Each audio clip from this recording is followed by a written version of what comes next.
Hey guys, DC Network here, coming at you with another video. I just finished watching the 10th and final episode of Unicorn Wars Eternal and wanted to give you guys my thoughts on not only the episode itself, but the entire 10 episode season or series as a whole. As per usual with these types of videos, there will be spoilers at a certain point and I will let you know once they are coming. But first and foremost, this episode on its own, without talking about any spoilers, it was good. I thought it was really good for the first 15 minutes of it, and I wasn't really the biggest fan of how they handled the last 5 minutes of the episode, just because I feel like they really rushed a lot of things into the last 5 minutes. And as for this series as a whole, I think that this is a really good show, but I'm not sure I like it as much as a lot of other people are saying on the internet, or a lot of the praises it's been getting. And the reason I say that is because I feel like throughout this 10 episode run, not that much really happened in the show. Like, yeah, the episodes itself, if you look at them by a case-by-case basis, they're really good, they're cool episodes, but when you take a step back and look at the overall narrative, the overall story that this series is trying to tell, I feel like not that much happened. And before we get into spoilers, the last thing I'll say is I feel like whenever something is a miniseries, you have a short period of time to tell your compelling narrative, to finish your story, and I feel like this show kind of failed in doing that in a few ways. And with all that being said, we're going to get into the spoilers section now, so spoilers ahead, you have been warned. So first and foremost, we'll discuss episode 10 before we get into discussing the entire series as a whole. So episode 10, I thought that the first 15 minutes, like I said before, were really strong. Coming off of episode 9, which I thought was a rather confusing episode. Coming off of episode 9 though, where it ended, where Melinda and Emma were split apart and Emma was thrown back into the real world, into, you know, her parents' house. I thought that the first 15 episodes were really great. I thought it was so well done, where she's trying to get back into the cosmic realm. And my issue with this episode becomes that the first 15 minutes is really good. While I was watching it, in the back of my mind, I'm thinking to myself, you know, this is the finale of this series. This is the final episode, or at least we think it is, or maybe it's not, and I'll get into that a little bit later. But as of right now, this is the final episode of the show, and I feel like, you know, we're supposed to have this big fight to end it, to defeat the evil, and we're not really doing that. So that was my issue with this episode. Then the last 5 minutes, she gets back to the cosmic realm using the heart of the elves in the forest. She gets there and it felt like they really crammed a lot into 5 minutes. It's like all of a sudden she has this epiphany on how to defeat the evil, and when she gets back into the cosmic realm, she seems that the evil has won, and she's like, I'm gonna fix it. I know how to fix this. We'll all combine together as one being. And they all combine together, all the unicorns along with Winston and Merlin, they all combine with Emma and Melinda to form this huge being to go defeat the evil. And this fight's happening really quickly, and all of a sudden they see that Emma's mother, or rather Melinda's mother, Merlin's wife, is still alive, Morgan, inside of this creature. I really felt like that needed to be fleshed out more. It really felt like they rushed all of that because they don't have enough runtime left in the episode. It felt like this episode should have either been longer or maybe broken up into 2 episodes, being episodes 10 and 11 instead of just episode 10. And the way it all ends off, and we'll talk about the series as a whole, but the way it all ends off is it seems like the creature has completely changed history, and you see dinosaurs with flying spaceships and stuff, and they're left there. And the episode title is called The End of the Beginning, hinting that there's going to be more Unicorn Wars Eternal coming. And so here's the thing with this show, and I'm going to make a whole separate video discussing the potential of season 2 and the likelihood of that happening. But the thing with the entire series as a whole that I have an issue with, as I said before, is I really feel like not much happened throughout the show, right? What are they trying to accomplish? What is the story they're trying to tell? Well, the story they're trying to tell is that this group of heroes called the Unicorn Warriors Eternal, they are trying to defeat the evil. But I really felt like for a lot of the episodes, a lot of the series, it was just Melinda and Emma kind of just getting used to each other, which was a good thing. But at the same time, I think it was episode 5, I was thinking to myself, geez, Emma's still kind of fighting the idea of being a hero, of helping these people or helping these creatures defeat this evil. And it's just like, I don't know, I feel like we had 10 episodes where not all that much happened in the overall scheme of things, the overall plot of the story. Now, I don't want to sound too negative in this video on this show, because I did enjoy it. I thought it was a good series, but I don't think it's the greatest thing we've gotten in the past decade from Cartoon Network. Like, I wouldn't go that far, because I've seen some people saying that this is the best show that we've seen in a long time from Cartoon Network, which, yeah, it is really good. It's a great series, but I would argue over the past decade, regular show's really good. Steven Universe was really good. The Amazing World of Gumball is a very different type of series, but that's also really good. So my point is that yes, this series is good. I do think it does have its flaws, being that throughout a 10-episode run, not that much really happened in the overall scheme of things. There were some twists and turns in it.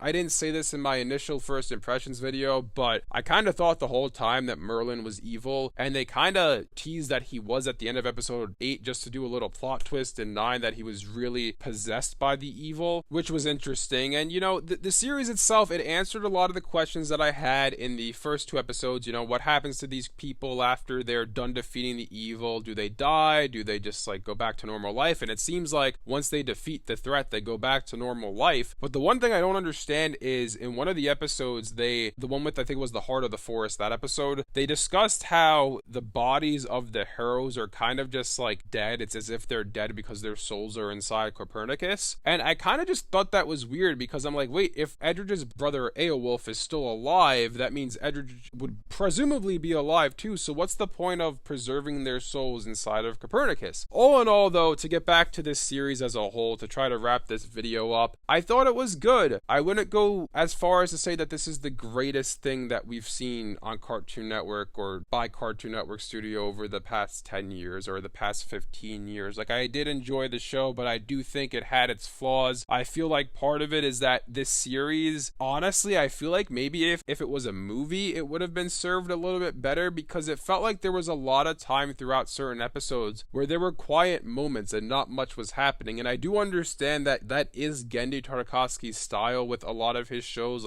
Look at Primal, there's no speaking at all in that series, and Samurai Jack has not a lot of lines in it, and the same thing with Star Wars, the original 2D Clone Wars as well. But I feel like when you're marketing this show as a 10-episode miniseries, I had the same criticism of Infinity Train Season 1. You need to have every episode really progressing the story, because you don't have that much time to tell the story. You don't have that much time to tell the tale, and they didn't really do that. And that's going to lead me into teasing for my next video. Are we getting a second season of this show? And it kind of seems like we're going to, and I'll discuss that in more detail in my next video, because I don't want to drag this one on for too long. But anyways, let me know in the comment section below what you guys thought of episode 10 of Unicorn Warriors Eternal, and what did you guys think of the series as a whole? If you guys enjoyed this video, be sure to leave a like and subscribe to see more content like this from DC Network. Thanks for watching, and I'll see you guys next time.